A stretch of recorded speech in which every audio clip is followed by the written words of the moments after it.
Pour ce 7e épisode de l'aventure des plantes, nos équipes de reportage sont allées promener leurs caméras au Sénégal,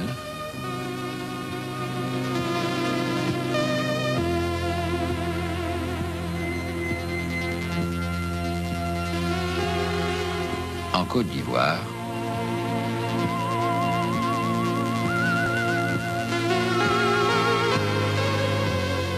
à l'île Maurice, et enfin en Amérique du Sud.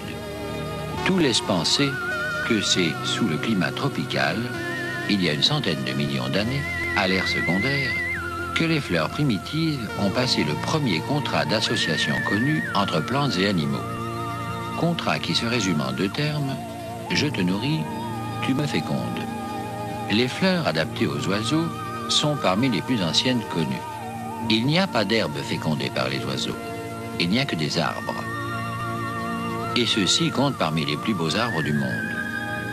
Pour eux, c'est une nécessité commerciale, être beau. Parce qu'ils doivent offrir à leurs clients aériens le plus de fleurs possible, contenant le plus de nectar sucré possible, dans l'emballage le mieux adapté à la clientèle. En somme, ce sont des grandes surfaces pour les oiseaux, des hypermarchés. Comme le camelot s'installe sur le trottoir, la fleur à oiseaux s'installe sur les branches. Il faut bien être sur le passage du client. Les voici les plus beaux arbres à oiseaux. Ce sont les grandes légumineuses qu'on appelle les flamboyants.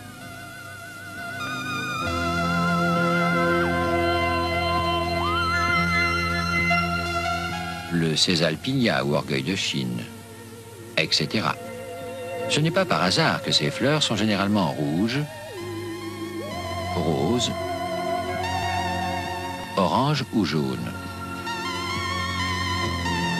Ce sont les couleurs de prédilection des oiseaux, qui voient les couleurs comme nous, alors que les insectes ont une vision totalement différente, et sont par exemple aveugles au rouge. Voici une expérience filmée, en Allemagne, avec un oiseau que les Allemands appellent le Türkischvogel, l'oiseau turc. Les disques d'un rouge plus ou moins vif sont percés d'un trou. Dans chaque trou, un tube distributeur de nectar sucré. L'oiseau va toujours, de préférence, vers le disque dont le rouge est le plus vif.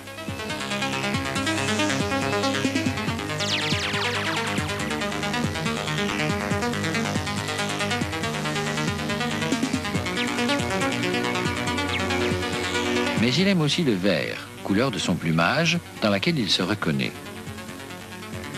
C'est pourquoi il choisit toujours, dans cette autre expérience, le vert le plus soutenu.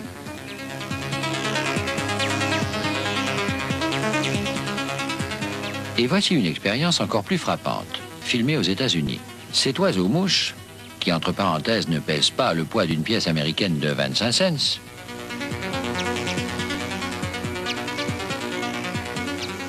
est manifestement attiré par tout ce qui est rouge. La tomate, le vin. Il a bien mérité sa récompense. Une petite grenadine à l'eau, avec colorant. Sans ça, ça ne marcherait pas. Une couleur très prisée des oiseaux est aussi le bleu pur. C'est la couleur de très belles broméliacées américaines comme les puyas, les tillandsia, etc.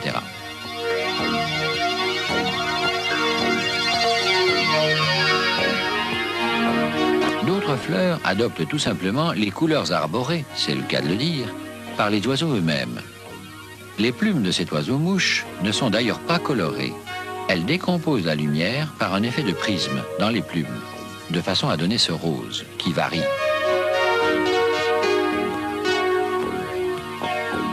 Pas besoin non plus d'attirer les oiseaux avec des odeurs. Si l'oiseau est fin bec, il n'a aucun nez. Tout bien considéré, les fleurs à oiseaux se fardent donc autrement que les fleurs à insectes et ne se parfument pas. Chacun son métier, à nous les oiseaux, à vous les insectes. Heureusement d'ailleurs pour les fleurs à insectes. Voyez ce Strelitzia reginae, ainsi appelé parce qu'il fut dédié à la princesse de Mecklembourg-Strelitz, épouse de Georges III d'Angleterre, Strelitz étant le nom d'un ancien duché d'Allemagne. C'est un vrai réservoir de nectar.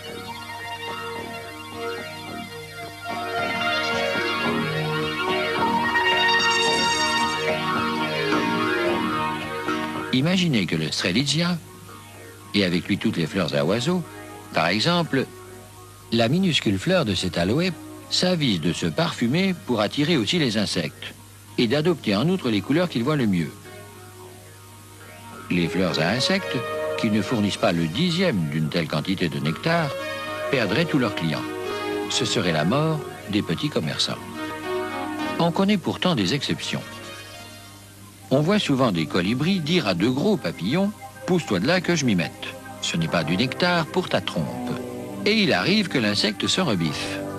Un gros papillon, qui tire sa nourriture des fleurs de Puya alpestris et qui en échange les féconde, doit passer son temps à chasser les oiseaux qui veulent prendre sa place.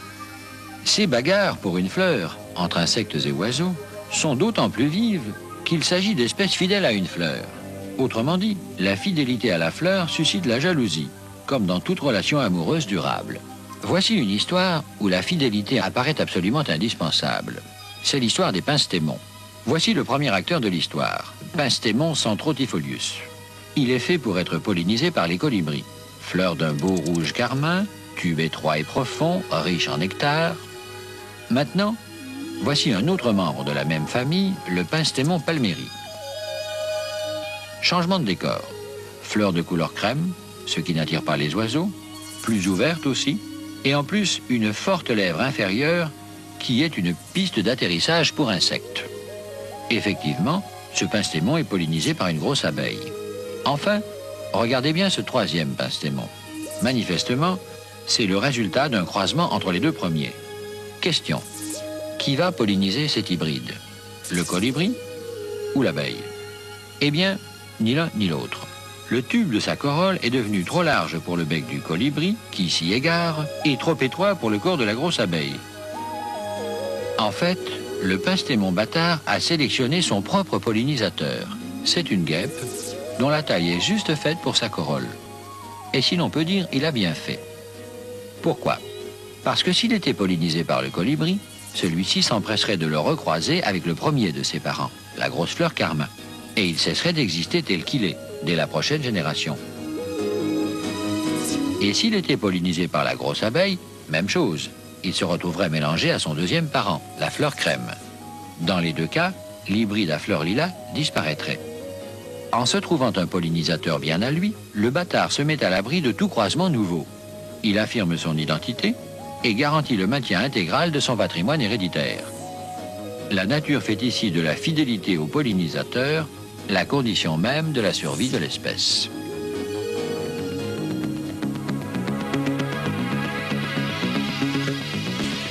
Voici un cousin célèbre du Strelitzia, lui aussi fécondé par les oiseaux. Le Ravenala, l'arbre le plus riche en sève, au point qu'on l'appelle l'arbre du voyageur. Ces immenses feuilles qui se recouvrent en tresse, à la base, emprisonnent l'eau de pluie, ce qui donne à boire aux oiseaux. Quant au voyageur assoiffé, il lui suffit de faire une incision, comme ceci. Il en jaillit de la sève mélangée à de l'eau. Ne pas insister inutilement, c'est vampiriser la plante.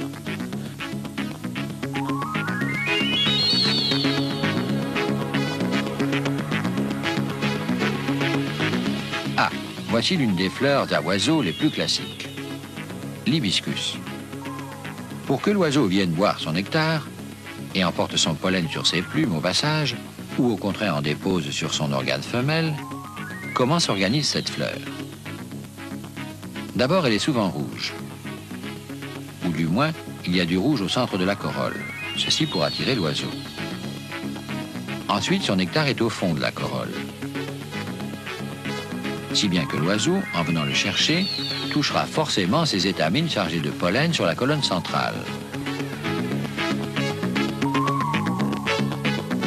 Ou alors, l'oiseau déposera du pollen, au contraire, sur la partie fécondable de l'organe femelle de la fleur qui n'attend que ça.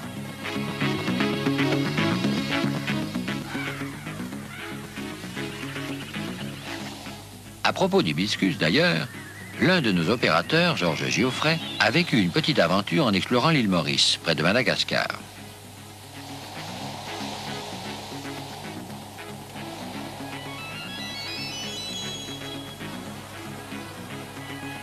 À peine est-il arrivé qu'un botaniste local lui dit « Figurez-vous qu'on nous signale dans la forêt une certaine espèce d'hibiscus que l'on croyait disparu depuis le XVIIIe siècle. Avec un peu de chance, si c'est vrai, vous allez pouvoir le filmer. » C'était vrai. À force de patience, le botaniste et notre caméraman ont retrouvé l'hibiscus survivant. Le voici. Pour un profane, il n'a pas du tout l'air d'avoir été porté disparu depuis 200 ans.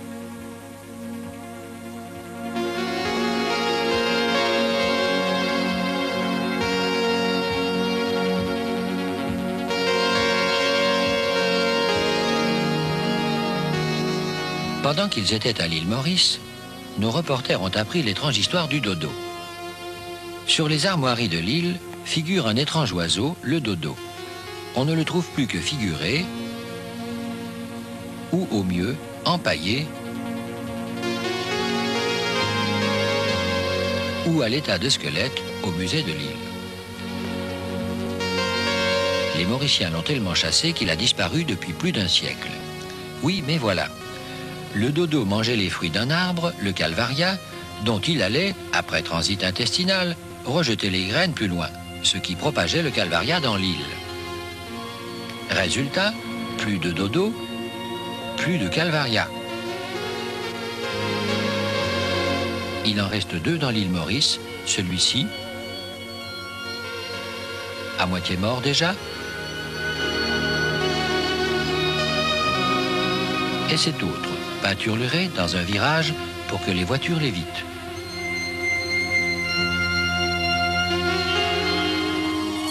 Mais revenons aux fleurs à oiseaux. Comment les oiseaux fécondent-ils les fleurs?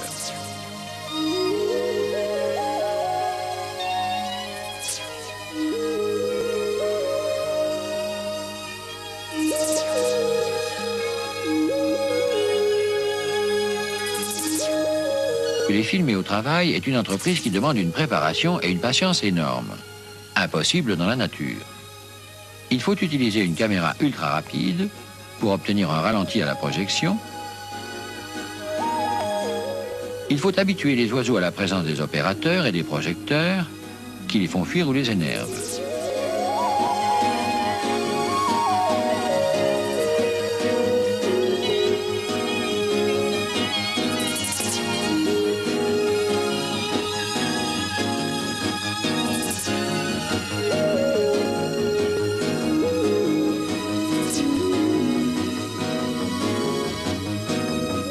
Nous sommes ici dans le midi de la France, près de Valence, au jardin aux oiseaux de Huppy.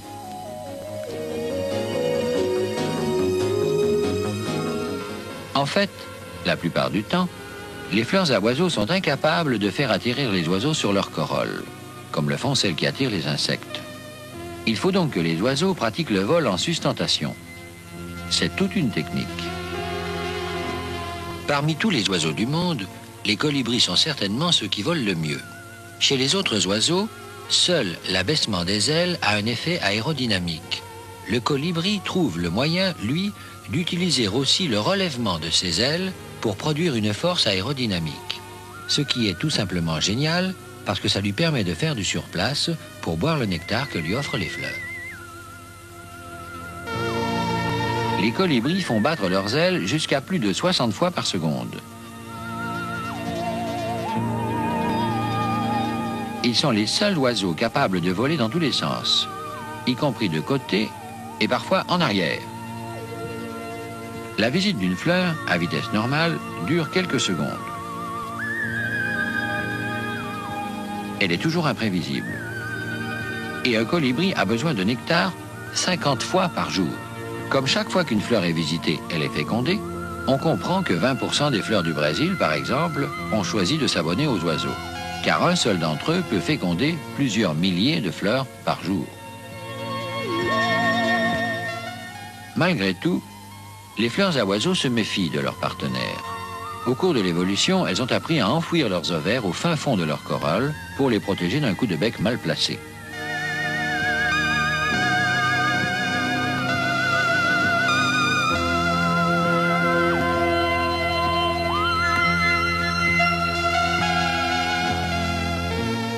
Ou encore, voici la technique de la fameuse lettre d'Edgar Poe.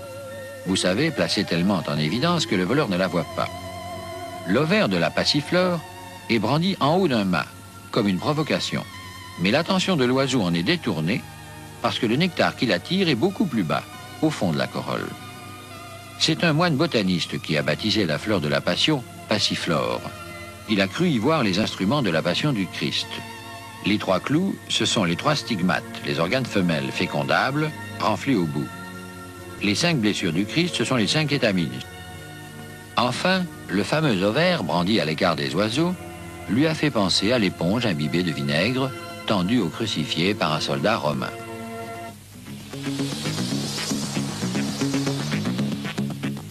Mais voici des arbres qui nous amènent dans un autre monde, celui des chauves-souris, qui les fécondent la nuit. C'est aux chauves-souris que l'on doit, par exemple, les fruits du fameux arbre à saucisses, le kigelia, auquel les anciens attribuaient des vertus aphrodisiaques, tout à fait illusoires. Il est pratiquement impossible de filmer dans la nature, la nuit, la visite d'une fleur par les chauves-souris. Les spécialistes de l'Institut pour le cinéma scientifique de Göttingen, en Allemagne fédérale, ont pourtant réussi un véritable tour de force. Grâce à eux, nous avons le plaisir de vous présenter, en pleine action, Glossophaga soricina, une chauve-souris du Brésil de l'espèce glossophage, ce qui veut dire se nourrissant avec sa langue. D'habitude, la lumière affole les chauves-souris. Il se trouve que celle-ci peut supporter des flashs ultra rapides. On a donc pu obscurcir suffisamment la pièce pour qu'elle s'y trouve à l'aise. On l'a placée sous le champ d'une caméra de télévision ultra sensible et de 2 caméras à haute fréquence, télécommandées, 660 images par seconde, ce qui nous permet de voir le vol ralenti environ 27 fois. Contrairement à l'idée très répandue, on constate que ces étranges mammifères savent très bien voler. Le battement des ailes rappelle celui du colibri, permettant le vol sur place. L'animal utilise sa langue très longue, garnie de papilles, grâce à laquelle elle va boire dans un tube de verre un nectar imitant par le goût et l'odeur un peu aigre celui des fleurs nocturnes qu'il visite habituellement. C'est ainsi que dans les régions tropicales d'Amérique du Sud, les chauves-souris visitent des fleurs qui ne s'ouvrent que la nuit, emportant leur pollen et le transportant d'une fleur à l'autre, ce qui les féconde.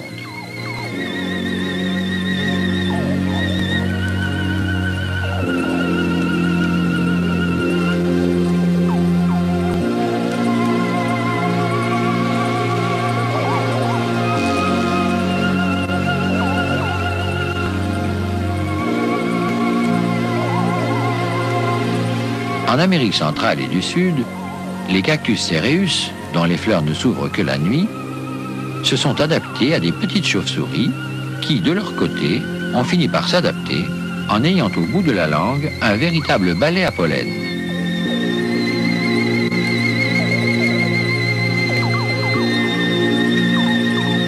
C'est de la technique douce. Mais voici la technique sauvage. La fleur du baobab africain est blanche. Pas la peine d'avoir des couleurs pour les chauves-souris. Par contre, elle émet une odeur aigre. L'explication de ce choix est assez stupéfiante. Elle relève tout simplement de l'espionnage industriel. On a découvert que les chauves-souris émettent en vol non seulement des sons, mais des odeurs aigres qui leur serviraient à se signaler entre elles. Or, il semble que les fleurs de baobab aient percé ce code. Elles synthétisent jusqu'à l'odeur précise de l'espèce de chauve-souris qu'elles veulent attirer. Et voici ce qui se passe en une seule nuit au mois de juin. Le bouton pousse au bout d'un long pédoncule qui peut atteindre 50 cm, la tête en bas, ce qui est bien étudié pour les chauves-souris. Et à l'écart des branches, pour que leur système d'approche au radar ne soit pas perturbé par l'écran des feuilles. Ce bouton, gros comme un 9 doigts, finit par s'ouvrir. La nuit est maintenant tombée. Les 5 sépales qui l'enfermaient commencent à se retrousser. Puis, quand ils sont à mi-hauteur, les 5 pétales s'ouvrent, se défroissent et se retroussent vers le haut, eux aussi. Alors apparaissent les étamines chargées de pollen, qui s'écartent en boule. 2000 au total. En même temps, le style, l'organe femelle de la fleur, se redresse lui aussi vers le haut, prêt à recevoir du pollen. Tout est prêt pour les chauves-souris. Elles arrivent, font un peu de vol stationnaire, puis plantent leurs griffes dans le tissu de la corolle, qui est fabriqué assez résistant pour ça. Elles sucent le nectar très abondant qui apparaît à la base des sépales et mangent aussi du pollen des étamines, la tête en bas.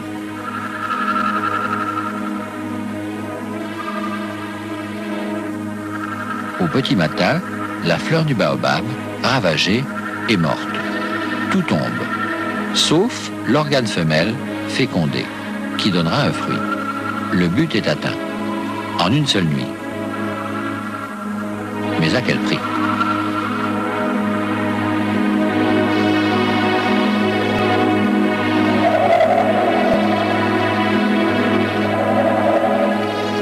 Telle est donc l'aventure des fleurs abonnées aux oiseaux et aux chauves-souris. Des fleurs qui sont parmi les plus anciennes connues.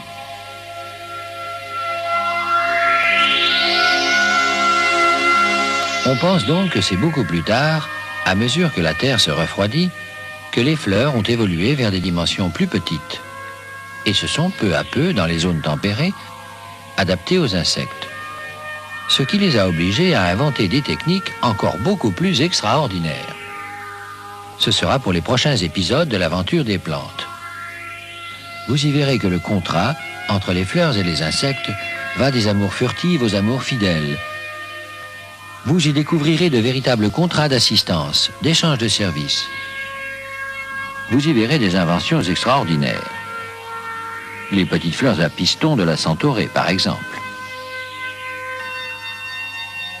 Vous verrez fonctionner le piège à moucherons de l'arôme sauvage. Vous serez émerveillé par le piège à crampons mis au point par la petite fleur de l'asclépias. Vous verrez même, car il y a des asociaux partout, la fleur du désert qui tue.